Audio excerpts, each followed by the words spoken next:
Hello learners, welcome back to Nirmal Gyan. I am Mayuri Tatti. Today in this video lecture we are going to discuss about the very interesting topic, that is sampling. What is sampling? Before going to topic, let me ask, when you are going to market and you want to purchase a wheat, what will you do? You will take a small portion and you will check it. यानी आप क्या करते हो, गेहूँ purchase करना है तो उसमें से थोड़ा सा सैंपल लेते हो और वो चेक करते हो, तो इसे हम क्या कहते हैं, सैम्पलिंग कहते हैं। यानी जो भी पॉपुलेशन है 1000 है, 20,000 है, 1 लाख है, उसमें से आप क्या करोगे, स्मॉल पोर्शन लोगे। जो एरिया में आपको रिसर्च करनी है वो एरिया में से आप कुछ सैंपल डिसाइड करोगे और उसके ऊपर रिसर्च करना स्टार्ट करोगे, उसे हम क्या कहते हैं, सैम्पलिंग कहते हैं। अनदर एग्जांपल है, आप जब चाय बनाते हो तो चाय भी बनाने के बाद आप चेक करते हो, उसमें से थोड़ा सा सैंपल लेके आप टेस्ट करके देखते हो कि चाय में शुगर लेवल परफेक्ट है या नहीं है, या और शुगर डालनी है। तो ये भी क्या हुआ है, एक सैम्पलिंग हुआ है। यानी आप जो भी रेडी करते हो उसमें से आप चेक करके देखते हो, उसे हम क्या कहते हैं, सैम्पलिंग कहते हैं। तो इसी सैम्पलिंग के दो पार्ट्स है, probability sampling and non probability sampling. ये दो टाइप्स हमें देखने हैं।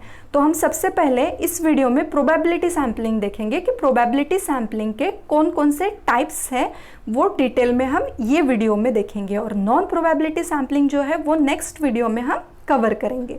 तो let's get started. What is mean by probability sampling?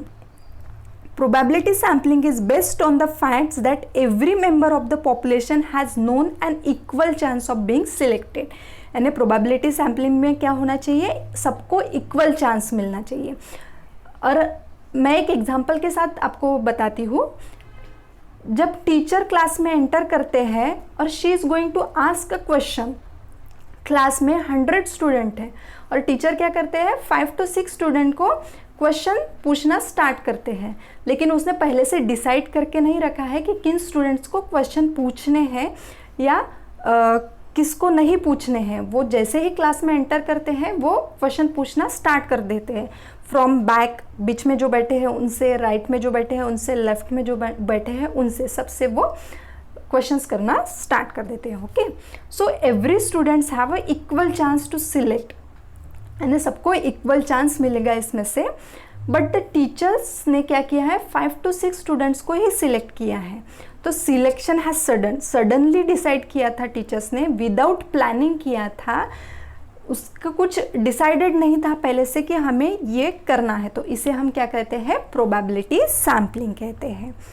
आपको प्रोबेबिलिटी सैम्पलिंग समझ गया होगा कि हमें सबको इक्वल चांस देना है, जो भी हम सिलेक्ट कर रहे हैं उसमें से हमें वो पॉपुलेशन में से सबको इक्वल चांस देना, मीन्स क्या होता है, प्रोबेबिलिटी सैम्पलिंग होता है। तो उसका फर्स्ट पार्ट हम देखते हैं, simple random sampling. What is mean by simple random sampling? A probability sampling in which every member of a study population has an equal chance of selection. Let me explain with the example. Suppose teachers want to select a leader of the class. There are 100 students are in the class and she want only 2 leaders. तो what will she do? Teacher क्या करेंगे? तो teacher क्या करेंगे, हर student के पास एक cheat देंगे और उसके ऊपर उनको उनका नाम लिखने को बोलेंगे और वो चीट एक बॉक्स में डाल देंगे। सबको पता है कि हम लकी ड्रॉ, लॉटरी जैसे बॉक्स में अपने नाम डाल देते हैं, तो उसमें से रैंडमली कोई भी 2 नाम चीट्स निकाल लेंगे और उसमें से लीडर सिलेक्ट कर लेंगे। तो इसको हम क्या कहते हैं, सिंपल टेक्निक ऑफ सैम्पलिंग। यानी सिंपल वे में हमने 2 लीडर्स चूज कर लिए हैं। इसको हम लॉटरी मेथड भी कहते हैं और लकी ड्रॉ मेथड भी कहते हैं। तो that is simple random sampling. Next type is stratified sampling method. तो इसमें क्या करना होता है, स्ट्रैटिफाइड सैम्पलिंग मेथड में I am going to divide, यानी मुझे क्या करना है कि 12th क्लास के स्टूडेंट्स की स्ट्रेस लेवल चेक करनी है कि उनके अभी एग्ज़ाम्स है या नहीं है, वो टेंशन में है, तो ये स्ट्रेस लेवल मुझे चेक करनी है। तो वो कहाँ से कैसे चेक करनी होगी, हर किसी के घर में तो मैं जाके चेक नहीं कर सकती। तो मैं क्या करूँगी कि जो भी सिटी में कॉलेजेस हैं, वो कॉलेज की लिस्ट मैं कलेक्ट करूँगी। वो लिस्ट कलेक्ट करने के बाद वो लिस्ट मैं डिवाइड कर दूँगी, उसमें से होमोजेनियस ग्रुप बना के मैं 50 स्टूडेंट्स यानी 5000 स्टूडेंट्स है तो 5000 में से 50 स्टूडेंट्स का ग्रुप बनाऊंगी और वो ग्रुप में से रैंडमली कोई भी स्टूडेंट सिलेक्ट करके उनके ऊपर रिसर्च करूंगी। यानी आप यहाँ पे देखो, आप देख रहे हो पॉपुलेशन है यहाँ पे, सपोज ये 50,000 पॉपुलेशन थी, उसमें से हमने 50-50 के ग्रुप कर लिए और वो 50 के ग्रुप में से हमने रैंडमली स्टूडेंट को सिलेक्ट कर लिया है और उसके ऊपर हमें रिसर्च करनी है। इसे हम क्या कहते हैं? स्ट्रैटिफाइड सैम्पलिंग मेथड कहते हैं। और another part of probability sampling is systematic random sampling. अब सिस्टमेटिक सैम्पलिंग हम कैसे करते हैं? तो first element is selected randomly from a list और from sequential file and then every nth element is selected. अभी हमने देखा है कि हमने स्टूडेंट की स्ट्रेस लेवल चेक की है, तो उसी लिस्ट में से हम क्या करेंगे? एक फर्स्ट एलिमेंट देखेंगे। तो हमने उसमें से क्या किया है? सेकेंड स्टूडेंट को चूज किया है, यानी फर्स्ट एलिमेंट हमारा चूज हो गया है, सेकेंड स्टूडेंट को हमने चूज किया है। तो उसके बाद हमें क्या करना पड़ेगा? 4th, 6th, 8th, 10th ऐसे nth एलिमेंट सिलेक्ट करने पड़ेंगे ताकि हमें वो सिस्टमेटिक वे में हम सिलेक्शन कर सके और हर किसी को चांस मिल सके। ऐसे सिस्टमेटिक सैम्पलिंग हम करते हैं। इसे हम क्या कहते हैं?